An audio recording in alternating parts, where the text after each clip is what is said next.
Hello friends, मैं हूं सन्मय प्रकाश और आपका स्वागत है सरकार जॉब न्यूज़ में। सबसे पहले इंपॉर्टेंट क्वेश्चंस देखते हैं, टॉपिक देखते हैं क्या क्या है इस करंट अफेयर्स वीडियो में।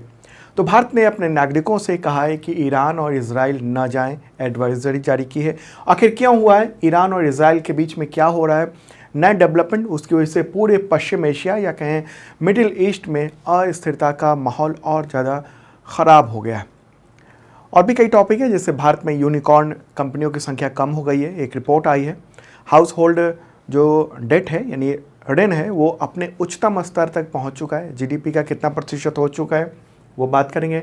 पीटर हिग्स का निधन हो गया, तो उन्होंने जो गॉड पार्टिकल की खोज की थी वो क्या था, इंपॉर्टेंट है, आपके एग्जामिनेशन के लिए बात करेंगे। लक्षद्वीप में पहली बार किसी प्राइवेट बैंक ने अपनी शाखा खोली है, ब्रांच खोला है। ओके, और भी कई टॉपिक है, सब पर बात करेंगे। तो शुरू करते हैं और सबसे महत्वपूर्ण जो क्वेश्चन है वो लेते हैं। पश्चिम एशिया या कहें मिडिल ईस्ट, जिसको मिडिल ईस्ट कहते हैं अमेरिका और यूरोप के लोग, हमारे लिए ये और बाकी दुनिया के लिए पश्चिम एशिया है। तो पश्चिम एशिया में सैन्य तनाव के मद्देनज़र भारत ने किन दो देशों में भारतीयों को वहाँ न जाने की एडवाइजरी जारी की है? आंसर का इसका ईरान और इजराइल। ठीक है, और ये न्यूज़ देख रहे हैं, India ask its citizen not to travel to Israel, Iran. देखिए, पश्चिम एशिया में आप ये न्यूज़ देख रहे हैं आप लगातार। पश्चिम एशिया में जो इजराइल और हमास के बीच में युद्ध चल रहा था, अब उसका विस्तार होता जा रहा है। पिछले दिनों इजराइल ने सीरिया में ईरान की एम्बेसी के पास एयर स्ट्राइक की थी और इसमें ईरान के टॉप कमांडर मारे गए थे। और अब अमेरिका के जो राष्ट्रपति हैं जो बाइडन, उनका कहना है कि उनको पूरी उम्मीद है कि ईरान इजराइल पर हमला करने वाला है। नतीजा ये है कि ईरान इजराइल में जो ये तनाव है चरम हो गया है। उसकी वजह से भारत समेत 5 देशों ने 12 अप्रैल को एक ट्रैवल एडवाइजरी जारी की और इसमें अपने अपने नागरिकों से तमाम भारत सहित 5 देशों ने कहा है कि ईरान और इजराइल ना जाएं। इस एडवाइजरी जारी करने वाले देशों में अमेरिका, ब्रिटेन, रूस, फ्रांस, ये सब शामिल हैं। फ्रांस ने तो यहाँ तक कहा है कि ईरान और इजराइल के अलावा लेबनान भी और फ़िलिस्तीनी जो भी क्षेत्र है वहाँ भी ना जाए, अपने नागरिकों को कहा है। भारत ने जो ट्रेवल एडवाइजरी जारी की है उसमें सभी भारतीय नागरिकों से कहा गया कि अगली सूचना तक ईरान और इजराइल की यात्रा ना करें। वहाँ जो भी लोग रह रहे हैं वहाँ तुरंत जो भारत का एम्बेसी है वहाँ सब कांटेक्ट करें, रजिस्ट्रेशन कराएं और अपनी सुरक्षा का ध्यान रखें और कम से कम बाहर निकलें। ठीक है, तो ये है पूरी स्थिति। और ये कब हुआ है? जब भारत से पहला बैच 64 इंडियन वर्कर्स जो है ना उसको भेजा गया है इजराइल में, वहाँ कंस्ट्रक्शन वर्क्स के लिए। और नेक्स्ट जो है वो जल्द ही 6000 वर्कर्स भेजे जाने हैं इजराइल में, जब वहाँ पर ये युद्ध जैसी स्थिति है। तो इस पूरे मामले में हम लोग बहुत कुछ समझेंगे, बहुत कुछ जानेंगे, मैप के ज़रिए जानेंगे कि क्या है ये मामला, कैसे आपके एग्जामिनेशन के लिए इम्पॉर्टेंट है। ईरान क्यों इजराइल से पूरा टकराव रहता है, उसका लगातार रहता है। उसका एक फोर्स है, कुद्दुस फोर्स, उसके तमाम लीडर्स को मार डाला इजराइल ने। क्यों मारा, क्या चल रहा है पूरा, वो समझते हैं मैप के ज़रिए। ये रहा अपना प्यारा भारत। ठीक है, और अब देख लेते हैं पश्चिम एशिया, क्योंकि पश्चिम एशिया या कि मिडिल ईस्ट की काफ़ी चर्चा हो रही है, तो ये हो गया पूरा का पूरा पश्चिम एशिया। एक बार मैप में और बेहतरीन ढंग से ये समझ लेते हैं कि पश्चिम एशिया जो है उसमें कौन कौन से देश होते हैं, क्या होता है, ताकि आप पूरी स्थिति को समझ पाएंगे ढंग से। ठीक है, तो ये रहा अपना प्यारा भारत। और हम देख रहे हैं कि इस तरफ जो रेड, ये अलग अलग कलर में है, ये सारे देश जो है ना पश्चिम एशिया में है या कहें मिडिल ईस्ट में है।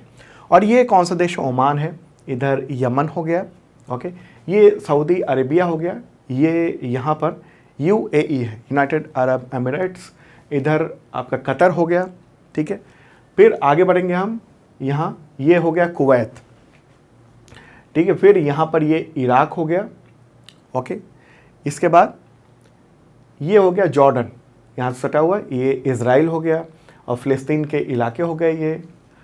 ठीक है, और ये मिस्र का कुछ हिस्सा है जो कि पश्चिम एशिया में आता है, और ये साइप्रस हो गया। ठीक है, इधर क्या हो गया, ये लेबनान हो गया, लेबनान। ठीक है, ये सब परिचय ज़रूरी है। और ये सीरिया हो गया यहाँ पर, जहाँ ISIS का काफ़ी दबदबा हो गया था। इधर तुर्की है, ओके, तुर्की हो गया। ये वाला जो देश है ये जॉर्जिया हो गया आपका, ओके। ये आर्मेनिया है, यहाँ वाला ये, इधर अजरबैजान है, और यहाँ पर हम देखेंगे अब ये है ईरान, ठीक है। पूरा जो मामला है ये ईरान और अब इज़राइल के बीच में ये टेंशन, तनाव ये बहुत ज़्यादा फैल गया है। तो यह सवाल होगा कि भारत ने ट्रैवल एडवाइजरी क्यों जारी की है। एक तो आप जानते हैं कि ईरान और इज़राइल के बीच में टेंशन बढ़ गया है, लेकिन ऐसा क्या हुआ, ऐसा किक पॉइंट क्या रहा जिसकी वजह से तनाव इतना ज़्यादा चरम पर लग रहा है कि पहुंच चुका है। दरअसल मामला 1 अप्रैल की बात है, जब यहाँ पर इज़राइल ने क्या किया, सीरिया में जो ईरानी एम्बेसी थी उसके पास एक एयर स्ट्राइक किया, मिसाइल वहाँ दागे, और इसमें ईरान के, यानी ये जो ईरान है इसके जो फोर्स है उसका एक कुद्दुस एक फोर्स है, ठीक है, आर्मी का है। तो कुद्दुस फोर्स के जो टॉप आर्मी कमांडर्स थे सहित 13 लोग यहाँ पर सीरिया में मार दिए गए। और मारे किसने? इज़राइल ने मारे, कहा कि हाँ हमने मारा है पूरे के साथ। इसके बाद ईरान ने इज़राइल को बदला लेने की धमकी दी, और फिर भारत ने ये ट्रैवल एडवाइजरी जारी की है उस वक्त जब अमेरिकी अखबार वॉल स्ट्रीट जर्नल ने यह दावा किया कि ईरान अगले 2 दिनों में इज़राइल पर हमला कर सकता है। और ये उसने कहा अमेरिकी इंटेलिजेंस के हवाले से। और उसके बाद फिर अमेरिका के जो राष्ट्रपति हैं जो बाइडन, उन्होंने कहा कि उनको पूरा भरोसा है कि बहुत जल्द से जल्द ईरान इज़राइल पर हमला करने वाला है। और इस रिपोर्ट में ये कहा गया है कि ईरान के सुप्रीम जो लीडर हैं आयतुल्लाह खामनेई, वहाँ पर चीफ, मतलब राष्ट्रपति तो होते हैं लेकिन उसके भी बॉस होते हैं, वो चीफ सुप्रीम लीडर कहिए, धार्मिक देश है, सुप्रीम लीडर कहा जाता है। तो उनके पास जो हमले का प्लान है वो सब पहुँच चुका है और जल्द ही ये हमला होने वाला है। अब देखिए कि ईरान अगर हमला करता है तो पूरा ये पश्चिम एशिया और बहुत सारे देश जो है ना वो इसमें शामिल किसी न किसी तरीके से हो ही जाएंगे।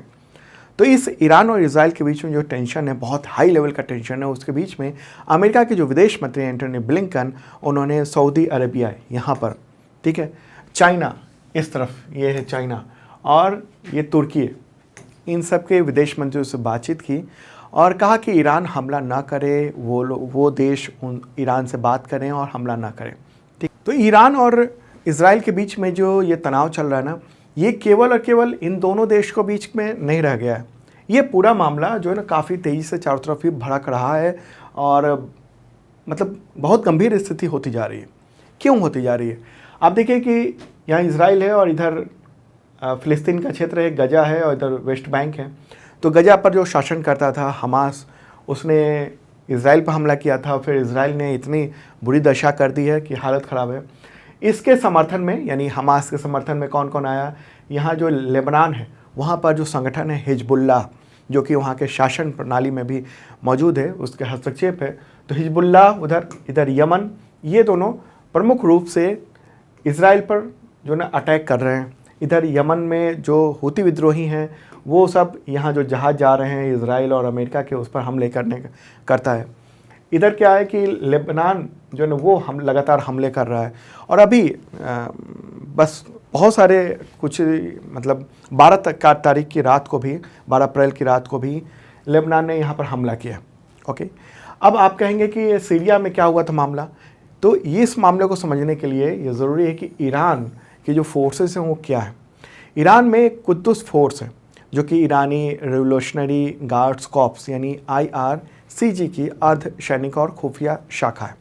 और उसकी स्थापना जो है वो इस्लामिक क्रांति जो हुई थी ईरान में, उस दौरान जो पहले सर्वोच्च नेता थे उसके, तो उन्होंने 1979 में की थी। इस्लामिक क्रांति जब हुई थी 1979 में, उसके बाद ही वहाँ के जो सत्तारूढ़ जो शाह था उसको सत्ता से बेदखल करके एक धार्मिक राज्य की, देश की स्थापना हुई थी। और घरेलू और बाहरी खतरों से निपटने के लिए IRCG वो बनाया गया था और उसी का एक हिस्सा है कुद्दुस फोर्स। और अमेरिका ने 2019 में ही कुद्दुस फोर्स को आतंकवादी संगठन के रूप में नामित किया हुआ है। अब सवाल ये है कि कुद्दुस फोर्स पर जो हमला किया, कुद्दुस फोर्स के ही जो टॉप कमांडर थे वो सीरिया में मारे गए ईरान के कुछ दिन पहले। तो इज़राइल को क्या समस्या है उससे? देखिए, तेहरान ने यानी ईरान ने क्या किया है कि अपनी सीमाओं से परे कई देशों में अपने कुद्दुस फोर्स की इकाइयाँ तैनात की हुई हैं। और ये मिडिल ईस्ट में, यहाँ के पश्चिम एशिया में ईरान का बहुत बड़ा दखल है। कहाँ कहाँ पर है? एक तो देख रहे हैं यमन में दखल है, इधर इराक में दखल है, सीरिया में दखल है और लेबनान में दखल है, और यहाँ भी ये जो हमास है उसमें भी दखल है, उस पर भी दखल है। तो ईरान यहाँ पर बहुत सारी चीज़ों को कंट्रोल करता है। वो कंट्रोल करता है किसकी बदौलत? कुद्दुस फोर्स की बदौलत, जो उसकी अपनी खुफिया शाखा है। ठीक है, ईरान इजराइल की अभी तक उसने मान्यता नहीं दी है, न देता है, और दोनों देशों के बीच में 1990 के दशक की शुरुआत में ही बिल्कुल शत्रुतापूर्ण व्यवहार रहे हैं। दोनों एक दूसरे पर गुप्त रूप से अभियान चलाते हैं। कुद्दुस फोर्स जो शिया लेबनानी आतंकवादी जो समूह है हिजबुल्लाह, उसका समर्थन करता है और वित्तीय रूप से फंड देता है ये कुद्दुस फोर्स। कुद्दुस फोर्स की सीरिया में बहुत ही महत्वपूर्ण उपस्थिति है, और कहा जाता है कि ईरान जो है ना वो इराक में, सीरिया में वो बहुत सारे सैन्य जो अड्डे हैं उसका भी संचालित करता है। ठीक है, इजराइल ने बहुत सारे हमले यहाँ पर किए। ईरान के जो अंदर में जो परमाणु क्षमता विकसित करने के जो सेंटर्स थे वहाँ पर बहुत सारे हमले किए हुए थे। तो इस वजह से क्या है कि अब अगर ईरान और इजराइल के बीच में अगर ये युद्ध होता है तो ऐसा नहीं होगा कि यहाँ से इजराइल पर मिसाइल दागे जाएंगे या यहाँ से ड्रोन दागे जाएंगे, क्योंकि दूरी बहुत ज़्यादा है।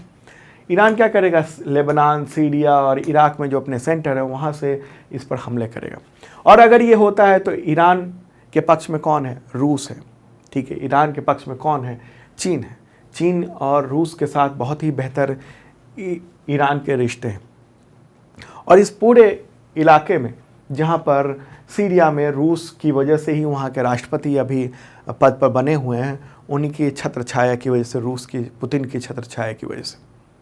तो अगर यहाँ भी कुछ होता है तो इसका मतलब ये होगा कि दुनिया का एक बहुत बड़ा हिस्सा इस युद्ध में परोक्ष और अपरोक्ष रूप से एक्टिव हो जाएगा, सक्रिय हो जाएगा। और अमेरिका इस चीज़ को समझ रहा है। अमेरिका के सामने ये है कि वो चाहता है कि कहीं ना कहीं लड़ाई तो चलती रहे, क्योंकि उसके जो हथियार हैं वो, उसके हथियार की पूरी इंडस्ट्री वो इन युद्धों की वजह से एक्टिव रहती है। ओके, तो अगर यहाँ पर खतरे होंगे तो यहाँ के तमाम जो देश हैं, चाहे वो सऊदी अरब हो, यूएई हो, कतर हो, कुवैत हो, ओमान हो, तो चाहे जॉर्डन हो, ये सारे देश जो है ना वो हथियार खरीदेंगे। और कहाँ से खरीदेंगे? ज़्यादातर देश वो खरीदेंगे अमेरिका से। अमेरिका जो है ना वो ये भी नहीं चाहता है कि बहुत ज़्यादा युद्ध भर के, लेकिन कहीं ना कहीं उसकी ये इच्छा है कि तनाव बरकरार यहाँ पर है। तो पूरा जो मामला है वो मुझे लगता है कि आप अब समझ चुके होंगे। पूरी स्थिति है इजराइल और यहाँ ईरान, इसके बीच में टेंशन बहुत ज़्यादा बढ़ चुका है, और इसकी वजह से भारत सरकार ने कहा है कि अपने नागरिकों से कहा है कि वो वहाँ इन दोनों देशों की यात्रा ना करें। चलिए आगे बढ़ते हैं। और हाँ, इसका PDF भी अवेलेबल है सरकारी जॉब न्यूज़ के ऐप पर, वहाँ से आप डाउनलोड कर सकते हैं। और अगर आप करंट अफेयर्स के तैयारी करना चाहते हैं तमाम एग्जामिनेशंस के लिए, चाहे UPSC हो, BPSC हो, UPPSC हो, तमाम राज्यों की जो PCS एग्जामिनेशन है, इसके अलावा SSC, पुलिस, टीचर, इसके अलावा CUET जो वो एग्ज़ाम है उसके भी करंट अफेयर्स की तैयारी करना चाहते हैं तो मेंबरशिप ले सकते हैं। 2 तरह के मेंबरशिप प्लान है, एक बेसिक मेंबरशिप प्लान है और एक IAS में PCS मेंबरशिप प्लान है। तो आप मात्र 100 रुपये में करंट अफेयर्स की तैयारी कर पाएंगे।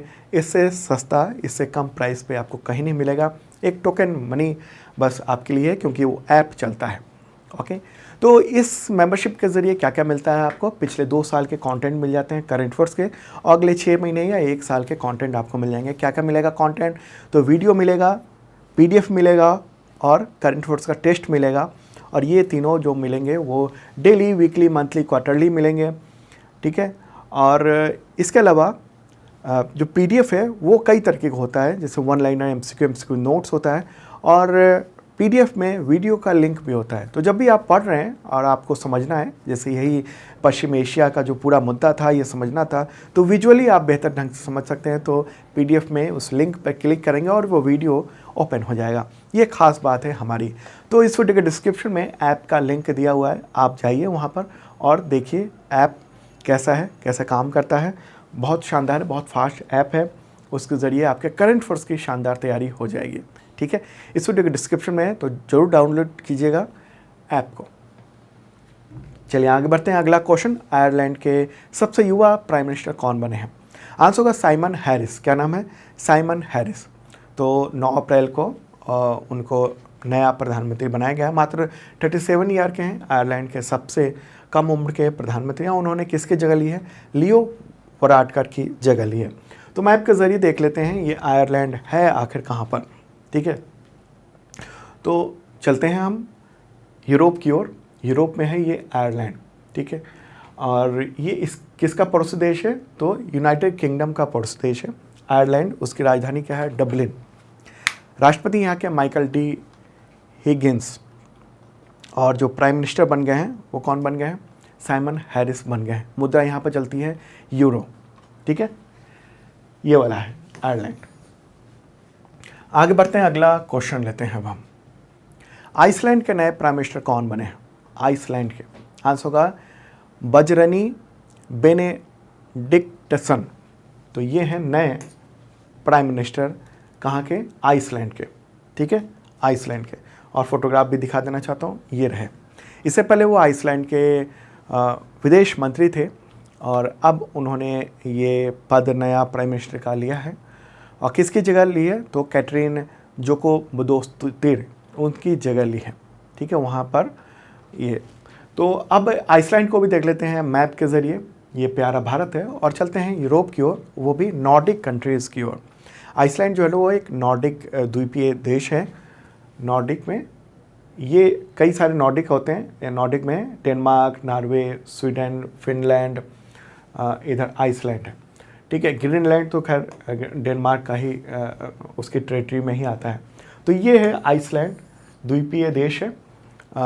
और ये यहाँ के जो नए प्राइम मिनिस्टर बने हैं वो बजरनी बेनेडिक्टसन वो बने हैं। यहाँ की राजधानी यानी आइसलैंड की जो राजधानी है वो रेकजाविक है। ठीक है, मुद्रा है यहाँ की आइसलैंडिक क्रोना। आगे बढ़ते हैं, अगला क्वेश्चन लेते हैं, महत्वपूर्ण क्वेश्चन। और पसंद आ रहा हो लाइक बटन दबा दीजिएगा और शेयर कर दीजिए तमाम अपने दोस्तों को ज़रूर से ज़रूर। ठीक है, तो क्वेश्चन हो अगला, देश में हाउस होल्ड यानी घरेलू ऋण उच्चतम स्तर तक पहुंचकर दिसंबर 2023 में जीडीपी का कितना प्रतिशत हो गया? महत्वपूर्ण क्वेश्चन है आपके यूपीएससी के एग्जामिनेशन के लिए भी, पेपर 2। आंसर का 40%, ये अधिकतम है। और ये रिपोर्ट किसने जारी की है? रिपोर्ट जारी की है एक प्राइवेट फाइनेंशियल सर्विस फर्म है मोतीलाल ओसवाल, तो उसने जारी की है। उसके मुताबिक ये स्थिति है। न्यू हाई बनाया है कब? दिसंबर 2023 में। दिसंबर की बात क्यों कर रहे हैं? क्योंकि ये जो फाइनेंशियल जो डेटा होता है उसका एनालिसिस वगैरह करने में वक्त लगता है, इसलिए हम अभी अप्रैल में दिसंबर की बात कर रहे हैं, उस वक्त की रिपोर्ट की बात कर रहे हैं। ठीक है, तो दिसंबर में हाउस होल्ड जो डेट है यानी ऋण है वो 40% तक पहुंच गया है। और हाउस होल्ड जो बचत है वो 5% तक आ गया है, नीचे आ गया है काफ़ी ज़्यादा। देखिए, इससे पहले आरबीआई ने सितंबर 2023 के लिए भी इसी तरह का कुछ डेटा जारी किया था। उस वक्त जो सेविंग थी हाउस होल्ड की वो 5.5% तक नीचे गिर गई थी, अब तो 5% पर आ गई है। अब सवाल ये होगा कि आखिर क्या असर होगा अर्थव्यवस्था पर इसका, ये जो लोग ऋण ले रहे हैं उसका क्या असर होने वाला है। देखिए, सबसे पहले हम बात कर लें हाउस होल्ड, मतलब कि जो परिवार है वो जो लोन ले रहा है तो उसकी बात कर रहे हैं हम। हाउस होल्ड यानी घरेलू की बात कर रहे हैं। ठीक है, तो देश में इस रिपोर्ट का ये मतलब है कि देश में जो पारिवारिक ऋण है, जो डेट है, वो लगातार बढ़ रहा है और सेविंग कम हो रही है और ये इकॉनमी के लिए नकारात्मक प्रभाव डाल सकता है। और ये जो लोन है उनमें से अधिकतर वो अनसिक्योर्ड लोन है, ऐसा लोन जिसके लिए कुछ गिरवी रखने की ज़रूरत नहीं पड़ती है। ये बहुत ही ज़्यादा रिस्की होता है और इसके लोन डूबने का खतरा बहुत ज़्यादा होता है। और अगर लोन डूबने के मामले बहुत ज़्यादा हो जाएं तो ऐसे में बैंक भी अपने आप को संभालना उसके लिए भी बहुत मुश्किल होता है। तो ये जो डेट है यानी लोन है, वो दो तरह का प्रभाव पड़ता है, एक शॉर्ट टर्म और एक लॉन्ग टर्म। हालांकि शॉर्ट टर्म में उसका प्रभाव जो है वो फ़ायदेमंद होता है, उससे इकॉनमी में आर्थिक विकास होता है, रोज़गार बढ़ता है, लोन बढ़ता है, लोन लोग लेते हैं तो अक्सर लोग फ़ोन, कार ये सब चीज़ें खरीदते हैं। ऐसे में जब उपभोग बढ़ेगा तो उद्योग भी बढ़ेंगे, फलेंगे फूलेंगे, इकॉनमी बढ़ेगी। लेकिन लॉन्ग टर्म क्या असर होता है? लॉन्ग टर्म बहुत ही ख़राब असर होता है, उल्टा असर होता है। इससे डेवलपमेंट रेट कम हो जाता है। चूँकि लोगों को लोन चुकाना है, शुरुआती दौर पर तो उन्होंने अपने वो लोन लेकर खर्च कर दिया, लेकिन फिर लोन चुकाने के लिए अपना घरेलू जो खर्च है वो कम करने लगते हैं। और इससे क्या होता है? इससे कंजम्पशन यानी उपभोग, वो उसमें कमी आ जाती है। ओके, तो इससे क्या होगा? उपभोग में कमी आएगी तो फिर जो इंडस्ट्री है उसको भी उत्पादन जो करेंगे वो उसको बेचने में भी संकट आएगी। तो इससे अर्थव्यवस्था में वित्तीय संकट आ सकता है और फिर बैंकों के डूबने का भी प्रभाव पड़ जाता है, क्योंकि बहुत सारे लोग ऐसा भी हो सकता है कि चुका ना पाएँ। 2008 में एक जो क्राइसिस आई थी, फाइनेंशियल क्राइसिस, अमेरिका से शुरू हुआ था और दुनिया के बहुत सारे हिस्सों में देखने को मिला था। उसमें भी यही था कि वहाँ पर लोगों ने बहुत बड़े पैमाने पर लोन ले लिए थे और उसके बाद जब डिफ़ॉल्ट कर गए बहुत सारे लोग, लोन चुकाना उनके लिए मुश्किल हो गया, तो फिर बैंक धराशायी होने लगे थे, उनको बचाना बड़ा मुश्किल होने लगा था अमेरिका के लिए।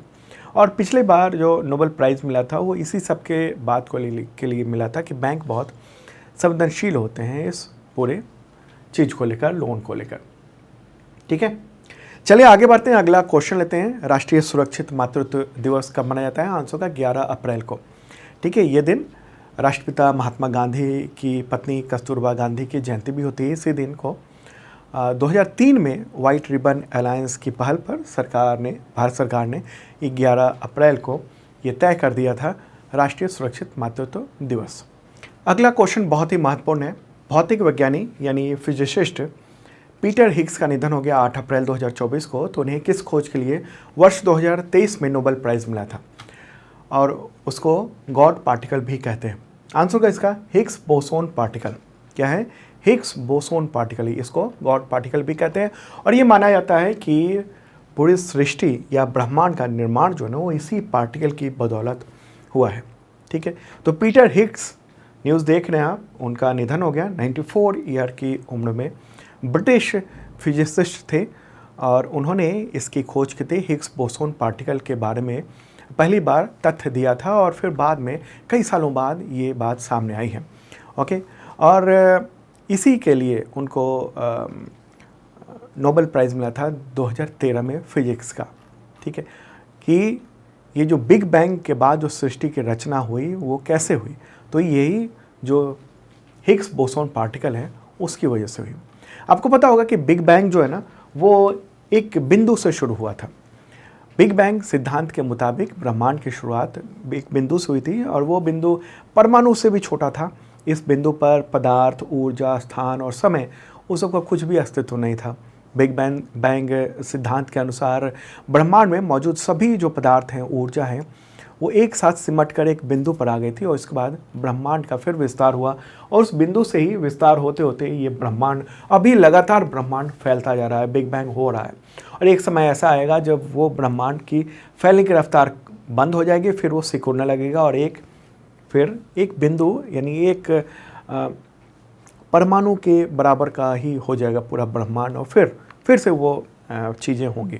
तो ये तो क्या है ना, हिग्स ने 1960 में, हिग्स बोसोन ने 1960 में ब्रह्मांड के मूलभूत पदार्थ की संरचना को लेकर एक सुझाव दिया था और उन्होंने इस प्रक्रिया में एक कण हिग्स बोसोन का अनुमान लगाया था। उन्होंने उसमें अनुमान लगाया था। फिर सन 2000 के बाद से ये बात होने लगी कि हाँ सचमुच में इस तरह के कोई पार्टिकल हैं। 2013 में उनको नोबेल प्राइज़ मिला था। उनके साथ साथ फ्रांसवा इंगलर्ट उनको भी मिला था। ठीक है, तो दोनों वैज्ञानिकों ने परमाणु के छोटे कणों के द्रव्यमान को समझने में सैद्धांतिक खोज की थी। ठीक है, तो गॉड पार्टिकल उसको कहते हैं और उसकी हिग्स बोसोन की ना टेस्टिंग भी हुई यूरोप में अंडरग्राउंड बहुत बड़े पैमाने पे। आपने अगर आप अखबार वगैरह पढ़ते होंगे तो आपको पता होगा, कुछ साल पहले की बात है कि बहुत सुरंग में जो ना कणों को दोहराया गया और उसके बाद से हिग्स बोसोन के बारे में बहुत सारी जो है जानकारी मिली। ठीक है, तो हिग्स बोसोन नाम जो है दो चीज़ से बना है। एक तो हिग्स उन वैज्ञानिक के नाम से बना है, बोसोन जो है ना वो नाम जो है ना वो भारतीय वैज्ञानिक सत्येंद्रनाथ बोस के नाम पर डाला गया था। हिग्स बोसोन जो पार्टिकल है उसमें बोसोन शब्द। ठीक है, सत्येंद्र नाथ बोस जो है वो उनका जन्म हुआ था 1874 में कोलकाता में, और क्वांटम मैकेनिक्स और मैथमेटिकल फिजिक्स में काफ़ी काम किया था उन्होंने। एक रिसर्च पेपर भी लिखा था ब्रिटिश जर्नल में प्रकाशित करने के लिए उसी समय, काफ़ी वक्त पहले, लेकिन प्रकाशित नहीं हुआ था। तो फिर उन्होंने अल्बर्ट आइंस्टाइन को भेज दिया था 1924 में, और फिर वो रिसर्च पेपर भी वहाँ प्रकाशित हुआ था, और फिर उस जर्नल में बोसोन शब्द का इस्तेमाल किया गया था। बाद में फिर वो हिग्स बोसोन जो तथ्य है वो फिर सामने आया था। ठीक है, तो ये एक इम्पॉर्टेंट बात है आपके एग्जामिनेशन के लिए, क्योंकि इससे रिलेटेड क्वेश्चन आ सकते हैं आपके एग्जामिनेशन में। चलिए अब आगे बढ़ते हैं, अगला क्वेश्चन लेते हैं। हुरोन ग्लोबल यूनिकॉर्न इंडेक्स 2024 के अनुसार भारत में यूनिकॉर्न कंपनियों की संख्या कम होकर कितनी रह गई है? आंसर होगा 67, मात्र 67 रह गई हैं स्टार्टअप कंपनियां जो यूनिकॉर्न बनी। यूनिकॉर्न किसको कहते हैं? यूनिकॉर्न शब्द जो है ना वो एक प्राइवेट तौर पर, निजी तौर पर स्टार्टअप कंपनी को संदर्भित करता है जिसका मूल्य $1 अरब से अधिक हो गया हो। ठीक है, स्टार्टअप के तौर पर शुरू हुआ हो और उसकी वैल्यू $1 अरब या कहें $1 बिलियन से ज़्यादा हो चुका हो। तो पिछले 4 साल में ये देख रहे हैं हम लोग कि घट कर 67 रह गई है। ओके, हालांकि भारत के जो फर्म संस्थापक हैं वो देश के बाहर हालांकि 109 यूनिकॉर्न चला रहे हैं, लेकिन भारत के अंदर ये 67 है। वजह क्या है? वजह ये है कि कोविड-19 के बाद से ना इनको जो तमाम स्टार्टअप्स हैं उनको फ़ंड मिलना बहुत कम हो गया है। देखिए, भारत से ज़्यादातर कंपनी को फ़ंड मिलता नहीं है, बहुत कम मिलता है। तो मेन जो फ़ंड मिलता था वो सब यूरोपीय कंपनी, कुछ एशियन कंपनी भी जैसे जापान हो गया, चाइना हो गया, और भी कई देशों की कंपनियां थी वो इन्वेस्ट करती थी उसमें, लेकिन अब इन्वेस्टमेंट कम कर दिया है। तो ऐसे में भारत में ये जो यूनिकॉर्न कंपनी की संख्या है वो कम हो गई है। स्टार्टअप्स तो चल रहे हैं, खुल रहे हैं, लेकिन वो उस लेवल तक पहुंच नहीं पा रहे हैं। ठीक है, अगर हम देखेंगे यूनिकॉर्न की संख्या में तो नंबर 1 अमेरिका है, वहाँ पर 703 यूनिकॉर्न कंपनियाँ हैं। सेकंड स्थान पर चीन है 240, तीसरे स्थान पर भारत है 67 यूनिकॉर्न कंपनियाँ, फिर उसके बाद यूनाइटेड किंगडम है, और फिर जर्मनी का स्थान हम लोग देख रहे हैं। देखिए, जो यूनिकॉर्न था एक सबसे बड़ा माना जा रहा था बायजू, और वो बिल्कुल उसकी ख़राब हालत हुई है। वर्ष 2023 की शुरुआत तक बायजू का मूल्यांकन $22 अरब से अधिक था, लेकिन अब उसका जो मार्केट वैल्यू हो वो $1 अरब से भी कम हो चुका है। ठीक है, उसकी जो स्थिति ख़राब हुई है। और इसके अलावा अगर हम बात करेंगे कि अभी यूनिकॉर्न में सबसे बेहतर या सबसे वैल्यूएबल कौन है, तो वो जैसे स्विगी है, इसके अलावा Dream11 है, उसके बाद फिर रिजर्व पे जो पेमेंट कंपनी है, जो आप मेंबरशिप लेते हैं तो उसमें जो पेमेंट का ऑप्शन आता होगा, उसके बाद फिर रिजर्व पे का ऑप्शन आता होगा, रिजर्व पे के जरिए पेमेंट होता है, तो वो भी एक स्टार्टअप कंपनी है। तो तीसरी स्टार्टअप बड़ी कंपनी रिजर्व पे है। ठीक है, तो ये महत्वपूर्ण बात है। हुरोन ग्लोबल ने ये जो है ना वो डेटा जारी किया। चलिए आगे बढ़ते हैं, अगला क्वेश्चन लेते हैं। महत्वपूर्ण क्वेश्चन है निजी बैंक। क्वेश्चन होगा लक्षद्वीप में शाखा खोलने वाला पहला निजी बैंक इनमें से कौन है? आंसर होगा HDFC। कौन सा है? HDFC है, ये निजी बैंक है जिसने अपनी पहली शाखा कवरत्ती में खोली है, लक्षद्वीप की राजधानी में। ठीक है, HDFC की बात कर लें, उसके CEO कौन है? शशिधर जगदीशन। मुख्यालय मुंबई में है। और लक्षद्वीप कहाँ है? अगर मैप में देखेंगे लक्षद्वीप, तो एक तो यह पूरा प्यारा भारत है, इसके अलग अलग हिस्से हैं, और यहाँ पर जो है ना वो लक्षद्वीप है, ढेर सारे द्वीप हैं, इस जगह पर लक्षद्वीप है। इसकी राजधानी कवरत्ती है। ये केंद्र शासित प्रदेश है, और इसके एडमिनिस्ट्रेटर यानी प्रशासक वो है प्रफुल्ल पटेल। आगे बढ़ते हैं, अगला क्वेश्चन लेते हैं। राष्ट्रीय महिला हॉकी टीम के कोच का नाम बताएं। आंसर होगा हरेंद्र सिंह। क्या नाम है? हरेंद्र सिंह नाम है इनका। ये पूर्व भारतीय हॉकी खिलाड़ी हैं और द्रोणाचार्य पुरस्कार विजेता हैं। 2023 को महिला हॉकी टीम का कोच के तौर पर इनको नियुक्त किया गया है। ये रहा फोटोग्राफ इनका। इससे पहले वो 2018 में भारतीय सीनियर पुरुष टीम के कोच रह चुके हैं, तो अब महिला टीम के कोच नियुक्त हुए हैं। तो ये था महत्वपूर्ण करंट अफेयर्स, और संडे कल है, संडे को आप देखिए ज़रूर वीकली करंट अफेयर्स। ओके, उसके बाद फिर डेली करंट अफेयर्स मंडे से आपको रेगुलर मिलेगा सुबह 8 बजे।